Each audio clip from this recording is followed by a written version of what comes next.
Assalamualaikum warahmatullahi wabarakatuh. Nama saya Jihan Eka Putri Lumingkewas, Prodi Pendidikan IPA, kelas A. Baik, pada video kali ini saya akan membahas tentang ekosistem lanjutan. Sistem interaksi antara komponen biotik dan abiotik. Interaksi antara komponen biotik dan abiotik membentuk ekosistem. Hubungan antara organisme dengan lingkungannya menyebabkan terjadinya aliran energi dalam sistem itu. Selain aliran energi, di dalam ekosistem terdapat juga struktur atau tingkat trofik, keanekaragaman biotik, serta siklus materi. Dengan adanya interaksi-interaksi tersebut, suatu ekosistem dapat mempertahankan keseimbangannya. Pengaturan untuk menjamin terjadinya keseimbangan ini merupakan ciri khas suatu ekosistem.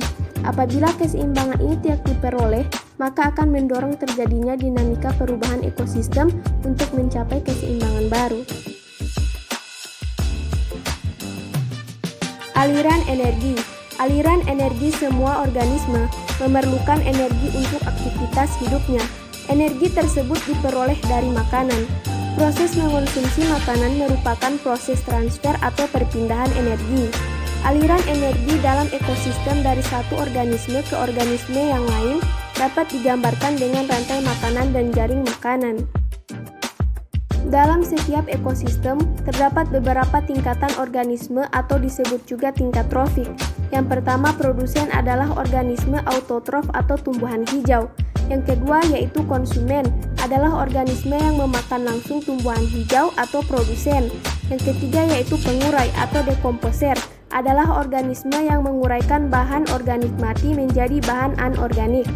Sehingga dapat dikatakan bahwa aliran energi merupakan rangkaian urutan pemindahan bentuk energi satu ke bentuk energi yang lain, dimulai dari sinar matahari lalu ke produsen, konsumen, sampai ke penguraian di dalam tanah.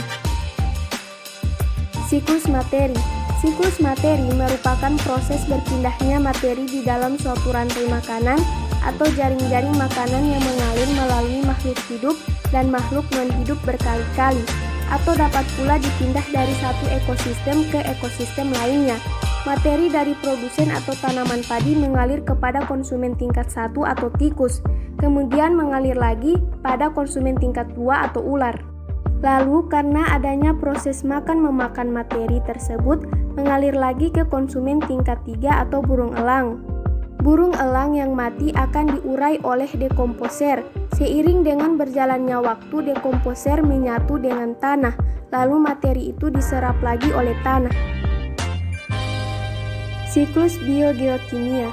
Berbeda dengan energi, materi kimia yang berupa unsur-unsur penyusun bahan organik atau nutrisi dalam ekosistem berpindah ke trofik-trofik rantai makanan tanpa mengalami penguraian, melainkan berpindah kembali ke tempat semula. Unsur-unsur tersebut masuk ke dalam komponen biotik melalui udara, tanah, atau air.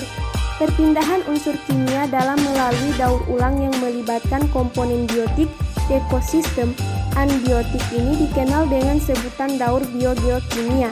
Hal ini menunjukkan adanya hubungan antara komponen biotik dengan abiotik dalam suatu ekosistem.